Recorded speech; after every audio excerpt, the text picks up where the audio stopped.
very sorry, Dr. Frankel. I was taking my break at Ryan's. Please sit down, Dr. Coleridge. Well, I should know by now. Leave the building, and there's sure to be an emergency. No emergency. Well, I got a message you were paging me. Yeah, I was. That's your patient, the Berkeley child.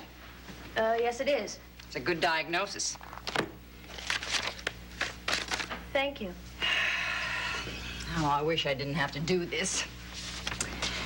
I have a complaint about you here. From whom? Dr. Ryan's wife. Delia? Signed, Mrs. Dr. Patrick Ryan. What now? From the style of this letter, Mrs. Doctor might have a flair for those paperback novels, which doctors have little else to do but be involved with romantic intrigue. I'm not a fan of that sort of fiction, so this is a total waste of my time. Except that it concerns you. And that distresses me. What does she say? Faith Coleridge has no business pursuing my husband in neurology. That is sick. Actually, it might be funny if it weren't dangerous. Dr. Frankel, Delia Ryan is probably a paranoid. She'll find any excuse to feed her insecurities. Well, let her feed it far away from you. This kind of thing can be very dangerous. Even considering the source? Look, recently, a reprimand was removed from your file, and I'm overjoyed that it was. But I think we have to be very much aware that you have a reputation to rebuild and protect while you're rebuilding it. So that, in the memory of your dear father, make the standards a little higher for you than they are for the other residents on my service. Dr. Frankel, there is not one shred of truth in that That's letter. beside the point. I simply will not stand by and watch anybody jeopardize a promising career. I assure you, Delia Ryan, among all people, is not going... anything about the woman, and I care less. She is not a woman. She is a maladjusted child. Well, all the more reason to steer clear of her. Stay away from Dr. Ryan. Dr. Ryan and I work in the same hospital. And that is as close as you are going to get while Mrs. Ryan is on the warpath. Just be careful, Faith.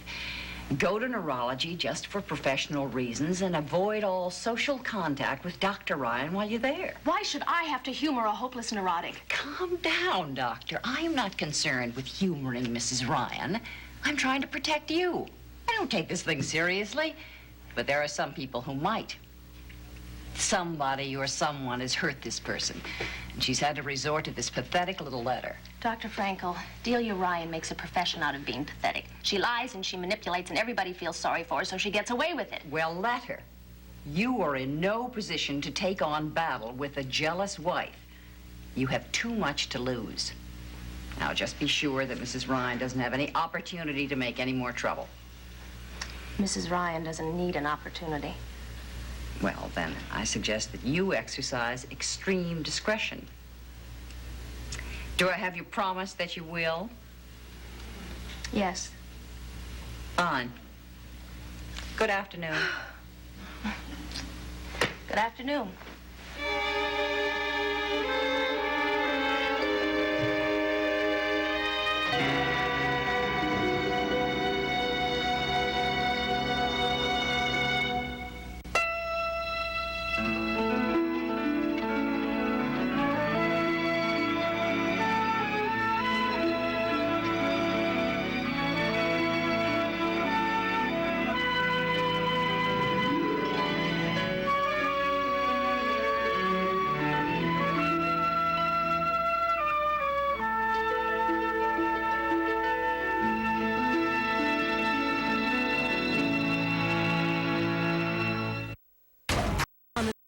I feel arriving to no.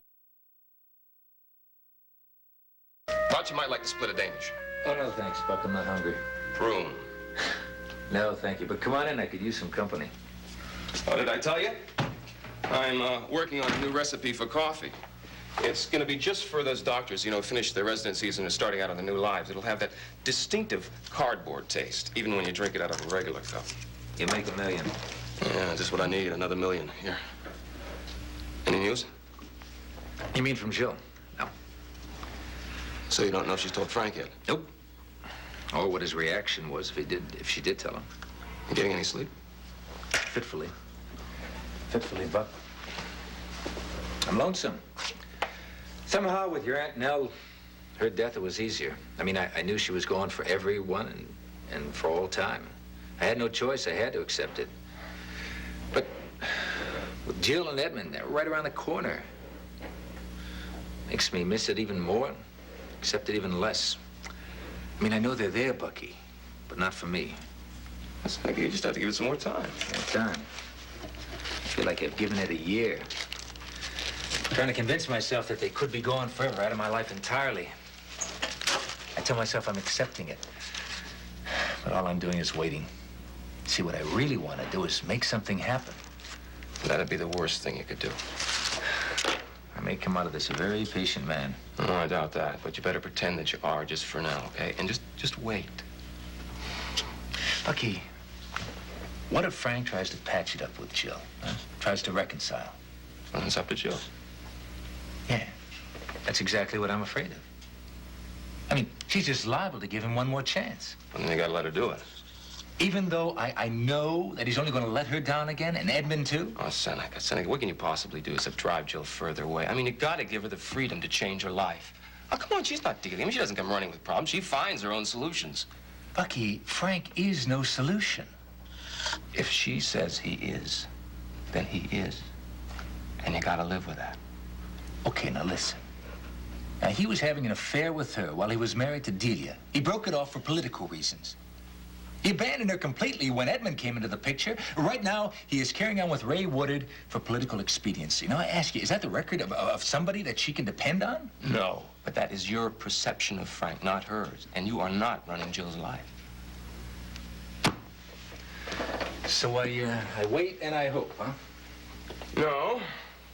You wait and know that Jill will do the best thing that's for her. You know? I mean, she can handle anything she has to handle. She can make her own decision. Yeah, I suppose. Seneca, you better do more than suppose so. Because if you don't give Jill total independence, then Frank or no Frank, there's no way you and Jill are going to get back together. No control. At this point, I would say not even one word of advice. Oh, Bucky. When you see someone you love heading right for trouble. I know. It's hard.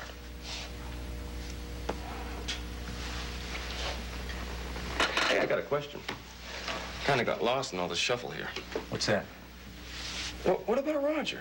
I mean, essentially, he blackmailed you to get his job here. No, not entirely. Not entirely. He performed the surgery on Edmund, probably saved his life. I won't argue with that, but the fact is, Frank is Edmund's father, and Roger used that. No, that put him back at Riverside, no question. So now Jill knows. And Frank knows. Or will soon. So where does that leave Roger? Well, first of all, it hasn't gotten lost. I've been giving it a lot of thought. And? I ought to take care of it right now. Yes, would you please get me Dr. Roger Coleridge?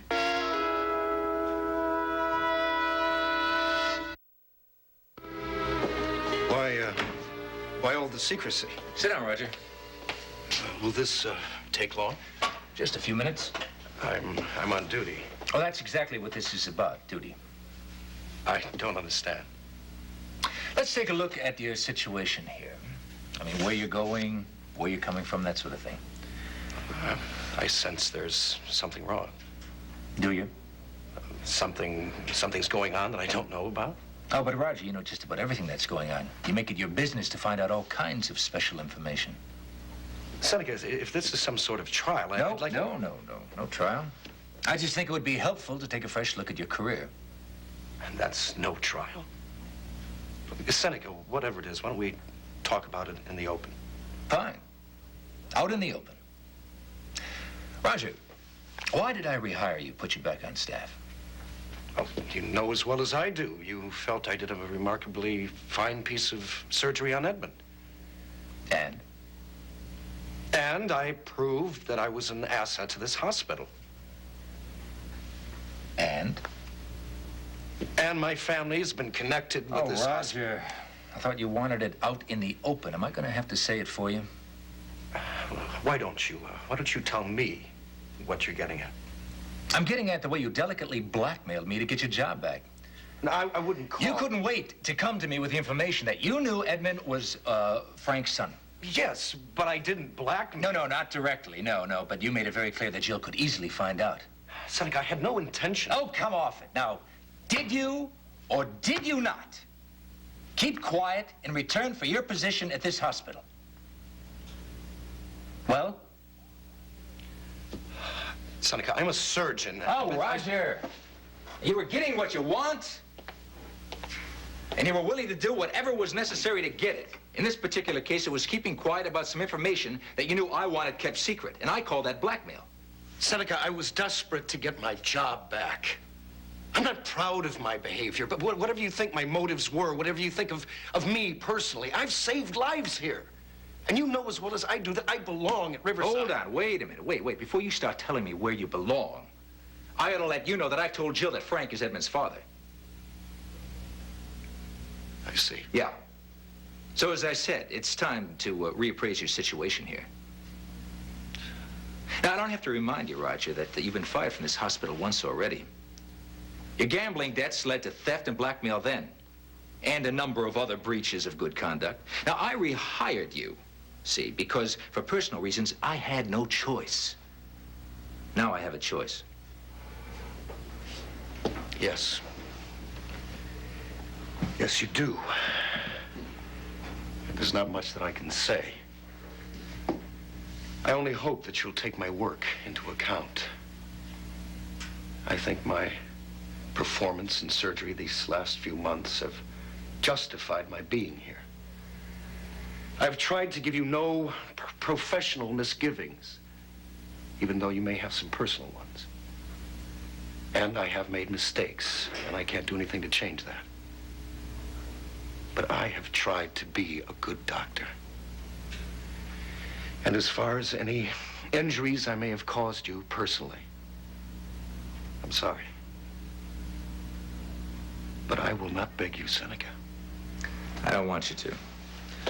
We've all done things we've been ashamed of, Roger. I'm not going to add vindictiveness to mine. You have saved lives here. You've done brilliantly since you returned to staff. As far as I know, you've stayed out of personal trouble. I assume you haven't blackmailed anyone in the interim. No, not that I can recall. I'm going to forget the past, Roger. Let you stay on. I'm very glad to hear that. I didn't mean to torment you, but I think it's very important to keep things honest between us. Maybe I had that coming, Seneca. As of now, there are no qualifications to return to Riverside. You're here on the same basis as anyone else. I understand. Stay out of trouble. All I want is an opportunity to finish my residency in neurosurgery. You have it. Thank you.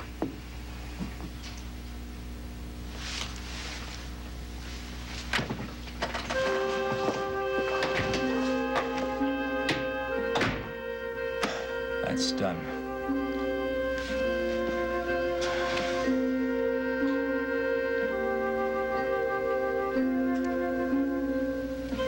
Oh, Edmund. Don't let her throw it all away.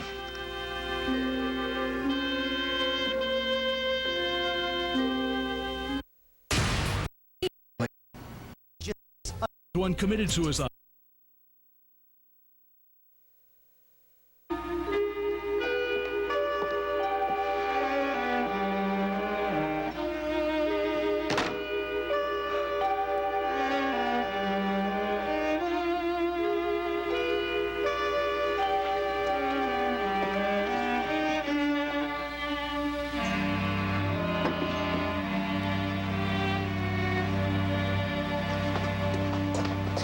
There you are.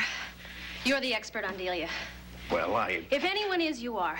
I want a consultation. What's upsetting you? I'm not upset. I am furious. In fact, I am on my way to being homicidal. What has she done?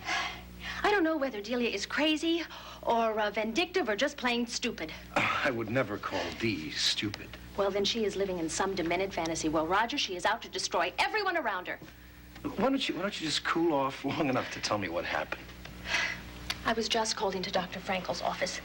Delia took her little poison pen in hand and wrote a letter to the head of my department to complain about me lusting after Pat. Oh, good Lord.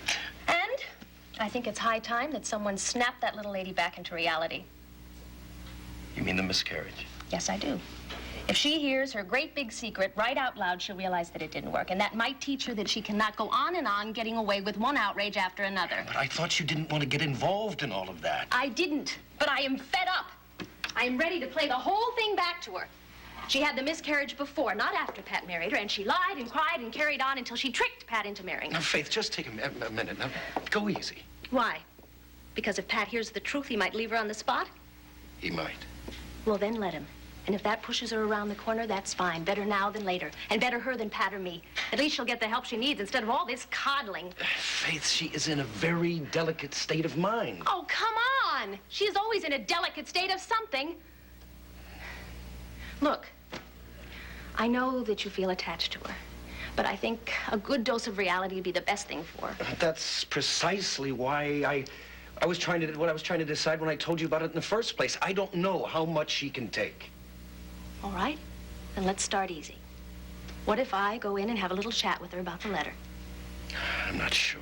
I mean, I'm genuinely worried about her. But on the other hand, it's true, she is completely out of touch. And maybe she should be brought back to reality. And I think I'm entitled to make the effort.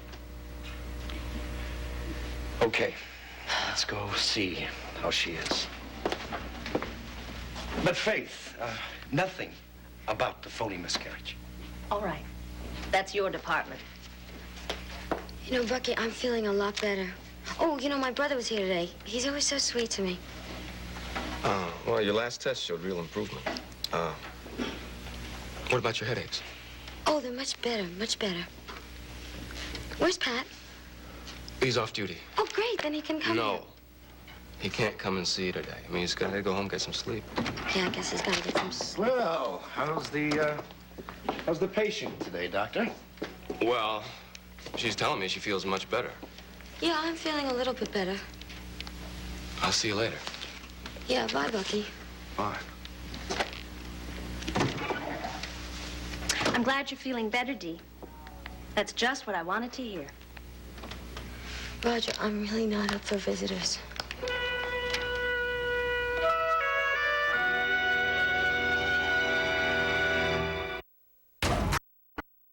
Kidney bone loss.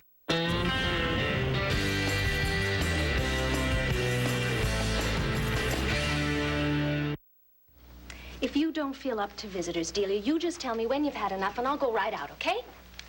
Roger, But first, I would like to direct your dear little feather brain to what I'm about to say. look, Roger, I'm really not feeling very well, so would you please I let me go? am not after your husband. It just so happens that I have 2 pediatric patients on the neurology service, and that's why I come to this floor from time to time. I do not come here to carry on a campaign of pursuing your husband in neurology or anywhere else. Don't lie to me. I saw you. Saw me what? I saw you making love to Pat. I may talk to Pat Delia, but I do not make love to him. Well, what would you call it when you're laughing in his arms in the middle of the night, huh? I don't know what you're talking Yeah, about. you know what I'm talking about. You must have been dreaming. Oh, no, I wasn't dreaming. I was wide awake. Where? The staff lounge. Oh, for crying out loud. Yeah, last Yeah, night. you went all the way down to the staff Yes, lounge, and huh? I saw everything. I saw the laughing, I saw the touching, I saw the hugging each other. Oh, yeah, you were having a wonderful time together, weren't you? What were you laughing so hard about? Were you laughing about me? Yeah, you were laughing because you were sneaking around in the middle of the night, having an affair, just like Jill had with Frank, right? I'll tell you what we were laughing about. Oh, yeah, I don't want to hear any I had lies just spent a anymore. wonderful evening with Tom Desmond, a man who I spend a good deal of time with lately and who I'm pretty fond of. Yeah, I don't believe that you're fond of someone who isn't married. Delia, this may sound strange, but I do not go out with one man and then go back to another on the same night. What is that supposed to mean?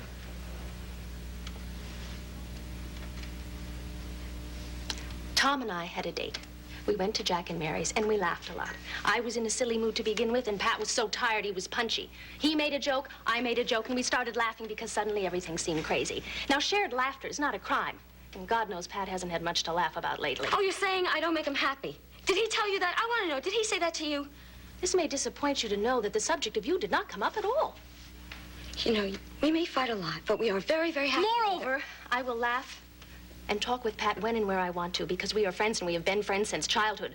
We grew up together and we've shared a lot together. And if I want to share something nice like Tom Desmond or a good joke, I may very well share it with Pat. I am not going to give up Pat's friendship because of your insane jealousy. But, and this may be another tough concept for you to grasp because it is so far from your way of thinking, I consider other people's husbands off limits. Pat was never your husband. When I took him away from you, we were I do engaged not pursue people in general. And because I am painfully aware that Pat is married to you, I do not pursue Pat in particular. It's your turn, Roger. She seems well enough to me. Look, I've got a couple more things I want to say. I'm Would so you just... glad that you're feeling better. It makes me really happy. You know, Pat left you out of freedom of choice. Now, he loved me more than he loved... Roger, why didn't you say something? I mean, why didn't you say something to her? Because she was telling you the truth, and you need to learn the truth. Yeah, well, she shouldn't talk to me when I'm feeling like this. And you need to tell the truth. Yeah, I think you're feeling well enough. Well enough for what? What are you talking about? Delia, the time has come for a little truth-telling all around. What sort of truth? Roger, what are you talking about?